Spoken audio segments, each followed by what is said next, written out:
All right. Thank you, John and Maggie and everybody for getting the spring breakout together. And I'm pleased to be here talking about my first year course that I developed last summer and delivered in the fall of 23. So this is a course in teaching virtual reality for first year students. So the course was called CSE 198. So the plan is to talk about the learning outcomes, student learning outcomes, uh, what my goals were in preparing this course. I do want to explain why I use Alice 3. That was the tool that I used for this course, and a bit about the way the outline of the course was set up. Then I'll show you a slight bit of um, what LS3 is about. Hopefully that will help understand um, how it works a little bit at least, and then give you a couple of student examples and share my students' reactions to the course. So this is true for all of our signature courses that we've been developing here at Oswego for about 5 years. They are not expected, and I don't think any of them do, maybe some do, but very few, satisfy anything in the major or general education. They are, however, expected to provide an introduction to the academic life we want for our students, really with a focus on learning, inquiry, and creative work. And really that was the draw for me to get involved in wanting to teach something in this space. Because so often we're focused on helping students satisfy a requirement, cognate, major, gen ed. And this was an opportunity to build something very different. And then the three learning outcomes, hopefully they're clear. They are really should be approachable, addressable in just about any topic area, any subject area. But I felt in the way I formulated this course, all three worked well: the critical thinking, the communication piece, and the intellectual and intercultural knowledge and competency piece. And hopefully I'll get a chance to bring all three up as I talk about the course. And the last piece is that they are generally expected not to have prerequisites here. They should be accessible to all incoming first-year students. So, people use language like student-centered, wanting to have a student-centered course in many contexts. But so I figured at least I should explain what does that then mean to me. I was keenly interested in the students having enough autonomy to create something and remember, I hate to say it that way, but remember how learning can be fun. Because we have so much of standardization in K through 12 that it makes it almost impossible to really focus on how important it is to learn something new, something interesting, and put work towards that, in opposed to needing to get a grade. So I did a number of things. This goes back to the learning outcomes that we saw in the previous slide too. You have to listen carefully to other people, and you have to then provide feedback that is constructive and helpful. And I think the course was really designed again and again expect students to communicate in those ways, both in taking feedback and also providing feedback that is actually helpful, useful. So we spent some time talking about it. That's the way the course, my goal was to set up the course, and I think I was able to do that. And I also, going back to this learning and not just grades business, I really have done similar things, but I've never done it quite this way because, for example, I gave quizzes every couple of days the first few weeks of the course, and I actually had students work with each other, which was very strange when you first tell students that you need to show your answers to someone else. and either persuade them why you're wrong, why you're right, in case your answers are different, or listen to them to understand why they answered the way they did. And they had to find at least one other person. In multiple cases, they talked to several people to accomplish that. And at first, they're a little uncomfortable because nobody really ever asked them to do something like this. But first of all, the points were totally negligible, right? There's just no real impact on their overall grade. But clearly, there was ample opportunity to enable them to speak with each other and learn from each other as I intended. I also started many projects in class and then offered the opportunity for students to take that home and expand it or correct it or whatever. And lastly, letting students to redo work. And there was many opportunities, and they took advantage of it, where they could submit something, I would find things wrong with it, and then they would be able to give it back to me to grade again. Small class, no big deal. Obviously, larger classes, this may be impossible, but I thought that was extremely helpful, that I thought that I wanted to do that and was able to do it. And then lastly, I wanted the course to be accessible to anybody. They didn't have to be computer science majors. And as it turned out, they weren't. I mean, many of them were from art, criminal justice, economics. There were other majors that they were in. But it turns out about 3 students were in the Storytellers Guild here on campus. So right away, when they got here, they joined the Storytellers Guild. So I guess that part of the course title brought some of them into the course. So I want to talk about Alice and why Alice. So first of all, this is a virtual reality programming language, fully encapsulated, meaning everything that you need is in it. You don't bring in other things into it, don't need to. The development of it is credited to Carnegie Mellon, but it really is, its inception is really from Randy Pausch and his research team at University of Virginia, and then he moved to Carnegie Mellon.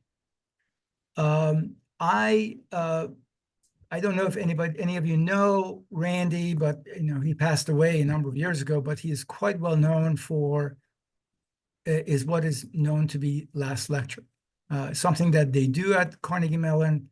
But before he died from cancer, he had the opportunity to speak to a big audience on campus, which was recorded. You can get that on YouTube. I really highly recommend for anybody who hasn't heard Randy, listen to that talk. It's highly inspiring for a researcher, a teacher, but anybody I think that inspires to do anything interesting should listen to it. But anyways, I've known Dan Slater for a number of years. He was on that research team at Carnegie Mellon for quite a while, and he did a presentation on this at one point that I was at, and I really thought when I heard Don that I wanted to use this somewhere, but I had nowhere that I could use it. I was not full-time in computer science at the time, and I went in the provost office, and so there was really no opportunity to use it that I could tell. Once the signature course became an option, then of course it came right to my head that I should use Alice. So one of the features of Alice is that you don't actually write code. I mean, those of us who are computer scientists, we're quite adapted to the idea of writing code, making syntax errors, semantic errors, fixing them, and so on. But you don't really write code. You drop code into your program. So it's almost impossible to make those kinds of mistakes because you're actually just dropping the code and giving it the parameters it needs, and then it'll do what it's supposed to. The same thing is true with other things like if statements or loops and variables. You drop them into your code and assign them and use them to make decisions and so on. I think the students generally found that to be quite easy and accessible. And it really supports inheritance and adding functionality. As I hopefully can show, I think the students really took to that. And those are very difficult concepts sometimes in introductory computer science courses. So just gives you a chance to see the work, the flow of the course, because you have to learn to build a scene, right? It's a VR application. You have to have one. Then you got to learn how the coding works. And then we had to spend time on storytelling, and then teaching people the basics of programming. Storytelling by its nature is sequential, at least the way I learned it and I taught it. Um, but then to do anything interesting, then you still have to know if statements and loops, and do together is if you want multiple actions to occur at the same time. For example, nothing that we're ever really used to in a typical programming language, but is necessary in a VR type of programming language. And then handling events, right? I mean, the student, if you want to write a game, then you have to be able to deal with mouse clicks and arrow keys and potential collision of objects and so on. So all of that was also covered in the course, and then game design. I can probably tell you that I really started at the bottom of this list when I started coding or learning Alice 3, but then I had to figure out how to go back and build a course that actually made sense. So my first 200 hours of work in Alice 3 really was down in the bottom half of this, not in the top half of this, strangely enough. But I knew you couldn't really, a non-programmer couldn't really start down here. But it turns out I had to learn a lot to do the top half of this, because the storytelling was really brand new to me. And as I'm sure it may have been, maybe to some of you, folks in interaction design, for example, probably thrive on storytelling type of a construct. But I had to learn that, and I thought that was very enjoyable once I did. So I want to give you a brief intro to Alice, something about scenes, objects, in the scene, cameras, and so on, and a tad bit about coding in it. Again, very basic level type of things, but at least you get a sense of what it's about. So when you start an Alice program, you get a pop-up like this. You can see that you probably can't really read the other tabs other than the very first one, which is a blank slate, where you just get a grass and then air. I mean, that's all you get when you choose that as your scene, or the sea floor, or the Mars, or whatever. Very basic scene. But you could also have a more developed type of scene without needing to deal with all the props that you would put on it. Also, like the Alice Alice World, the Wonderland down here, it probably has 1,000 components in it that you just pick, right? You don't put them in. So you sometimes end up taking time to take them out if they don't fit what you're trying to accomplish. But once you pick your scene, it's just a grass scene, as you can see. I can put avatars on the screen. I can also put other things on the screen, but that gives you a good enough idea. I can ask for a person, a young teen in this instance, to be placed on the screen in the right side of the screen. And I'm giving you this image of the screen with the camera so you can understand that there's a camera view that, as you can hopefully tell, is pointing at the teen at this point. So when the program starts, you would see the teen. But pretty basic stuff, and I can have as many avatars as I want, other objects that I want, cars or other things that I can put on the screen. And this is the way the teen looks like in terms of coding about this particular avatar. And you can see some instructions at the bottom, like move or say. So if I wanted to say something, I can drop this code in, and then it'll prompt me to tell it what do you want it to set. And then it'll, when that particular statement is executed, then it'll say whatever I told it to say. Or move, well, it wants to know what direction to move or how much to move it. And then when I drop that code, something will happen. So for example, if I tell it to the so-called teen person to move forward 10 steps or 10 meters, depending on what part of the country people or the world people are, they consider these in many different ways. But as you saw, it went from the right side of the screen to the left side of the screen by making it move 10 steps. So that's the way the instruction works. When I run the program, it actually will do this, whatever I told it to do. There's a pop-up that lets me do that. So let me talk about my demos. I have only two. But a little backstory about the demo one, the storytelling project here really had a process, and the bullets are important to follow. Students had to come up with a story, and I did a number of in two or three different classes. I dedicated some time about how to frame something and build something. But then they did this in groups of four, typically four,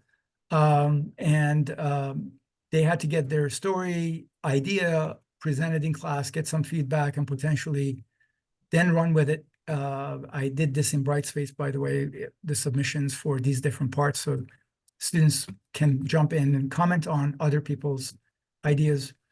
And then they had to sketch it out. I mean, what would it look like before they actually coded the story itself?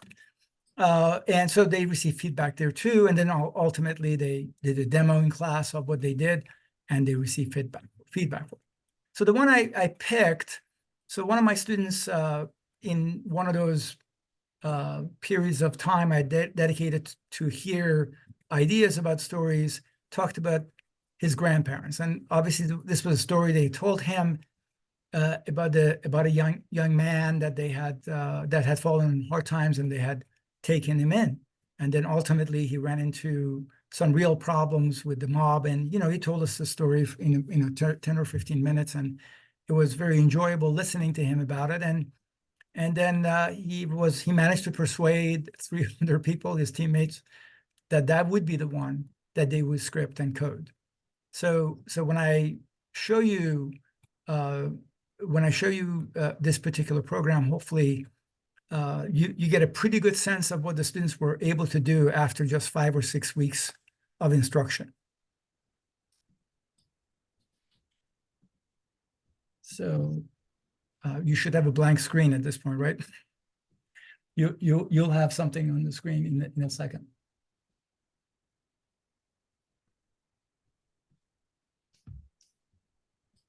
Okay, I'm going to just restart it and shut up and let you watch it.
So I don't know what you guys thought of that, but I can tell you I didn't teach them anything about trains. I didn't teach them anything about tracks. I didn't teach them how to manipulate the neck of the guy whose head was turning as the sound of the train was being heard and it was moving. I definitely didn't teach them how to open a book or having the guy cross their leg. I mean, these are all things that students figured out in how to do to tell their story. And they, where I did help them is trying to encapsulate the portion of that story from the grandparents that could probably be programmed, in opposed to all of what the student had shared in class about it. So I thought it was a really incredible success by that particular group, but there was many of them. So I'm just giving you that one example of a storytelling project that the students completed. So the next one, I wasn't totally sure when I first started the course whether I can get them to a point where they could design games, and it turned out that they all did, and they really enjoyed once they had enough tools in their toolbox to actually build a game. And in this particular case, the student, he and I had talked extensively about sledding with the skeleton stuff. I don't know if you know anything about this, that people go down a ramp 100 miles an hour head first. I don't know. It makes literally no sense. So we had spent a lot of time talking about it. So when he wanted to design his game, he decided, well, I want to do something with the sledding skeleton. Now it turns out Alice didn't have one. I mean, at least not what he and I were talking about.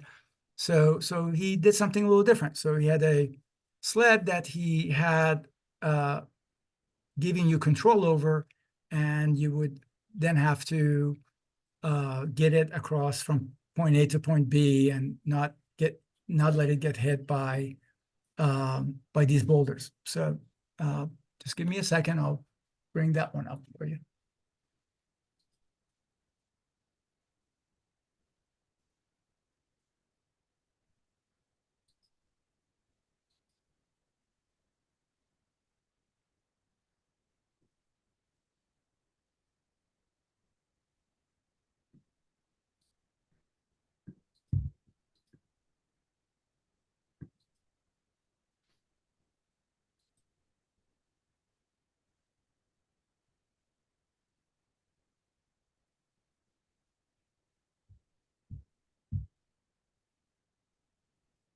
It just takes another second to load.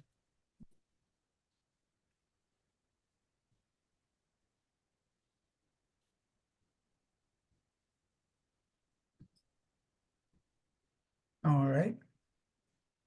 Can you all see the screen okay? The game is on the screen. So I'm not very good at this, but I can control the sled with the arrow keys, and when the boulders hit me, I go back to the beginning. So like I said, I'm not trying to be, I'm really not very good at this. So the student was a lot better at his own game than I am, but you get the idea. I can control with the arrow keys where the sled goes, and I can make it go in other direction. Maybe I can be more successful somewhere other than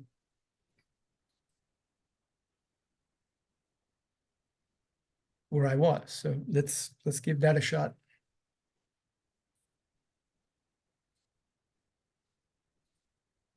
Okay, can you believe this? I don't know if I've ever really finished this. Oh, well, there you go. Okay, I'm just gonna go ahead and stop that. I think you get a pretty good idea of how it was supposed to how it's supposed to work versus the way I actually do it. So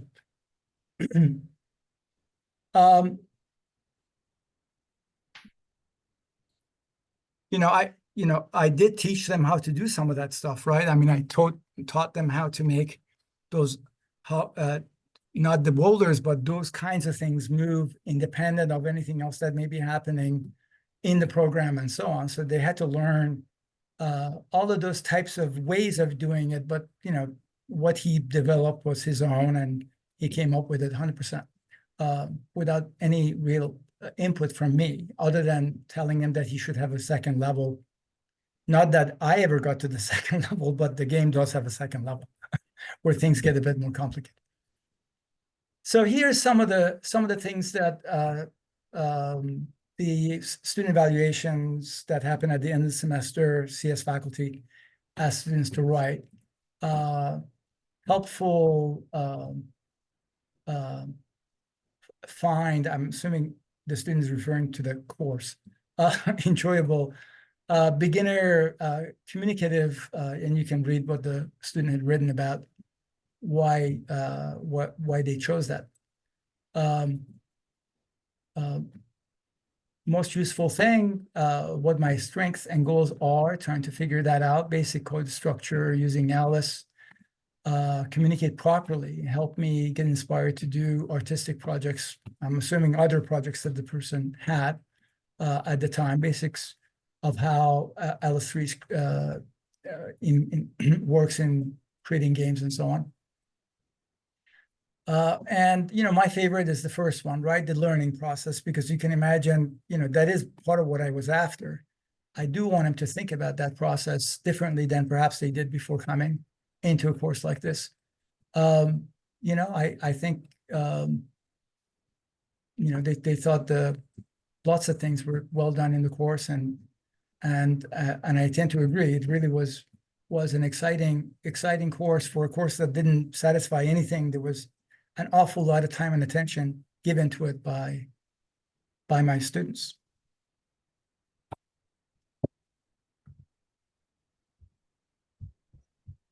All right. They came a long way from starting to be able to program those things. It's just fascinating, right? You know, those of us who have been in the business teaching people code, people just give up pretty early on because of all the stuff that, you know, those of us who've done it for forever, you just know and do, but they don't know. So, you know, they think they can do it. And environments like Alice really even the playing field. They let students figure things out, and then the more success they have, the further success they're going to create for themselves, and you know, and they learn a lot of things that I didn't really teach them, and that's kind of the point. I like to think that's kind of the point of wanting to have courses that puts people in that position that they just learn because it's fun, interesting. I'm just going to stop sharing.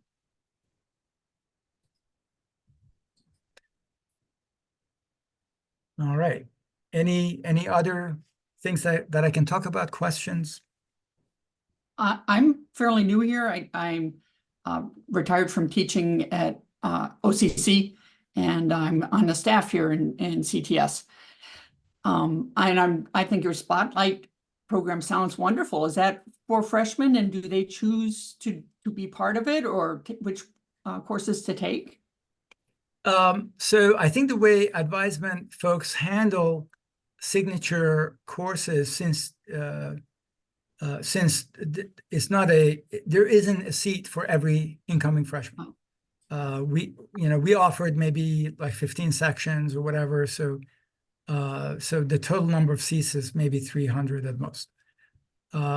So they're given the option if they want to take one, and sometimes students choose to take one, and sometimes they don't, and then they are given an option of choosing which one they like to take. And if, you know, mine only had 19 seats, so obviously, according to people that put my students in the course, that closed in a half hour. This is exact quote from our folks that were actually putting students in it. And they put some CS majors in it too, meaning incoming students that were coming into CS, and I certainly hadn't asked for that, you know, but I actually did have about eight or nine different majors represented in the course, which is really what I wanted. I wanted that diversity, you know, but they had interest in storytelling, right? I mean, they joined Story Guild student group. Some of them did right away, and I didn't know that. I mean, they told me that they were meeting that night for the Story Guild. What does that mean? Well, apparently we have a student group. Well, how are you in it? Well, apparently the word got out that there is one, so they joined. Oh, So they did follow their interest, and many of them did, both in gaming or storytelling and joining the course. great.